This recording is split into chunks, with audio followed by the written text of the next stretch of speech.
जय सिया राम। आप सुन रहे हैं कैपिटल रेडियो अयोध्या। मैं हूं भावना राय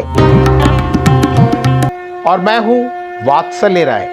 सभी सुनने वालों को जय सिया राम। कैपिटल रेडियो अयोध्या में आप लगातार सुन रहे हैं रामायण की कहानियाँ। रामायण का अर्थ है राम का अयन, यानी भगवान श्री राम की यात्रा। ये वो यात्रा पथ है जिस पर बढ़ते हुए राजकुमार राम मर्यादा पुरुषोत्तम भगवान हो गए।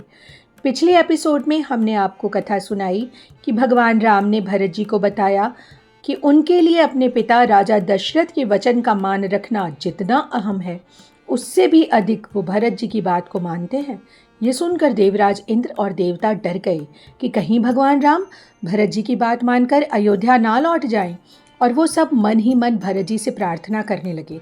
अगर आपने वो एपिसोड नहीं सुना है तो हमारे यूट्यूब चैनल और फेसबुक पेज पर जाकर सुन सकते हैं।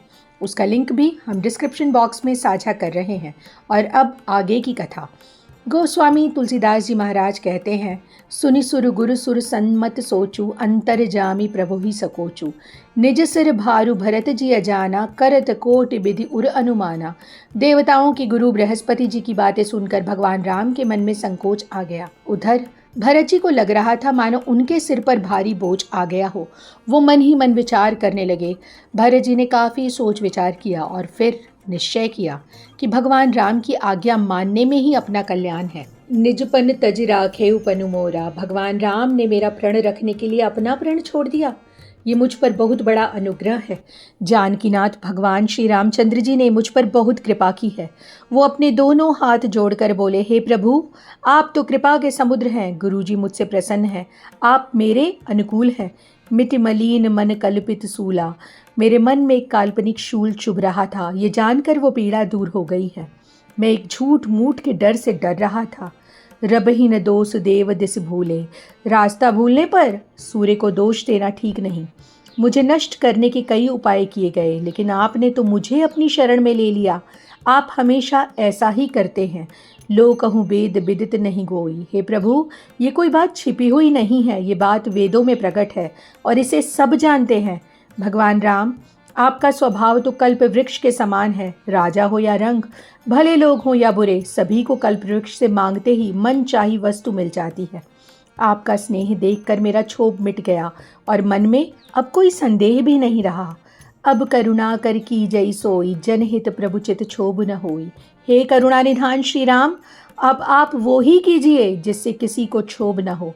वो सेवक नीच बुद्धि का होता है जो स्वामी को संकोच में डालकर अपना भला सोचता है। सेवक का हित सारे सुखों को छोड़कर स्वामी की सेवा करने में है। हे प्रभु, आपके वापस लौटने की इच्छा में सभी का स्वार्थ है और आपकी आज्ञा मानने में सभी का कल्याण है। यह स्वार्थ परमार्थ सारू, यही स्वार्थ और परमार्थ का सार है। देव एक बिनती सुनि मोरी, उचित होई तस करब बहोरी। तिलक समाज साज सब आना, करिए सुफल प्रभु जो मनुमाना। भगवान, आप मेरी एक विनती सुन लीजिए और फिर आपको जो उचित लगे वैसा ही कीजिए। राज तिलक की तैयारी करके हम यहाँ आए हैं। सब सामान सजा कर लाया गया है। आपका मन करे तो इसे सफल कर दीजिए प्रभु। आप छोटे भाई शत्रुघ्न समेत मुझे वन में भेज दीजिए और अयोध्या लौट जाइए। अगर आप किसी भी तरह अयोध्या जाने को तैयार ना हो तो प्रभु लक्ष्मण और शत्रुघ्न को भेज दीजिए और मैं आपके साथ वन चलता हूँ। न तरु जाहि बन तीनों भाई, बहुरई सिय सहित रघुराई। नहीं तो हम तीनों भाई वन चले जाते हैं और आप सीता जी सहित अयोध्या लौट जाइए। जिसके आपका मन प्रसन्न हो वो कीजिए हे प्रभु। भरत जी ने कहा, भगवान राम, आपने तो सारी जिम्मेदारी मुझ पर रख दी है। मेरे अंदर न तो नीति का विचार है और न ही धर्म का। मैं सारी बातें अपने स्वार्थ के लिए कर रहा हूँ और मैं तो अवगुणों का समुद्र हूँ। अब कृपाल मोहि सो मत भावा। हे कृपालु, अब तो मुझे वो ही मत अच्छा लग रहा है जिसे लेकर आपके मन में कोई संकोच न हो। प्रभु, सभी लोग आपकी आज्ञा का पालन करेंगे।